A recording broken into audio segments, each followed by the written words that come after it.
আমি একজন রাঁধুনি, রান্না করতে করতেই দিন যায়, কিন্তু খেয়ে কেউ মজা পায় না।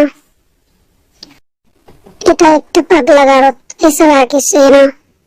রান্না শেষ, কিন্তু এটা শুধুমাত্র আমার জন্য। আমার রান্না আমি কাউকেই দেব না, একদম না। ওর মনে হয় মাথায় আবার সমস্যা হয়েছে। আগে খাই, পরে বুঝ। যতই তাকাও, দেবই না, একদম না। আরে, এটা আবার কি সবজি? বুঝলাম না তো। উফ, আমার মনে হয় পেট ব্যথা করতেছে, কাউকে তো বলাই যাবে না এবার। বাহ বেটা বাহ, সাব্বাস। নজর দিও না কেউ, দয়া করে এদিকে নজর দিও না। খাওয়া দাওয়া মানে এই হলো শান্তি। আরে, আমার মুখে একটু জায়গা কম তো, আমার মুখে সব আটে না।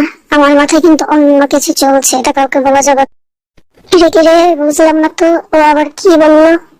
কোন একটা ঘাবলা আসছে মনে হচ্ছে। আরে, রান্নায় এত মজা কেন? কই, আমি তো কোনো মজা পাই না, একটু না। আরে ভাই, এগুলো হচ্ছে সব বক বক, আসলে কিছুই না। আসলে কি হচ্ছে আমার এই জিনিসটা বুঝতে সময় লাগতেছে। আরে, আমি আগে খায়া নেই তো, কেউ কি দেখে ফেললো নাকি আমাকে? হ্যাঁ। আরে, এটা কিন্তু বার্গার, বুঝেছো? তাহলে এটা কি? এটা কি তাহলে?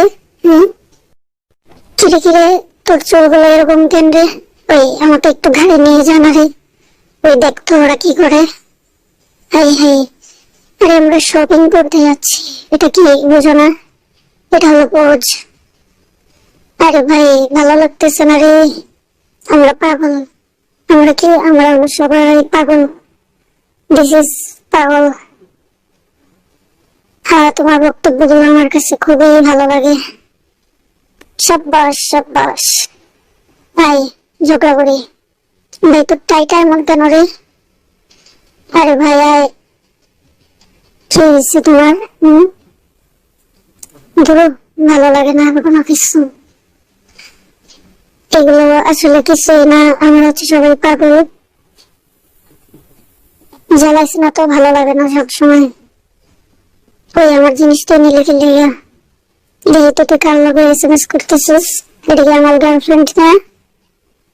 খা, কর খা, জন্মের মতো খা।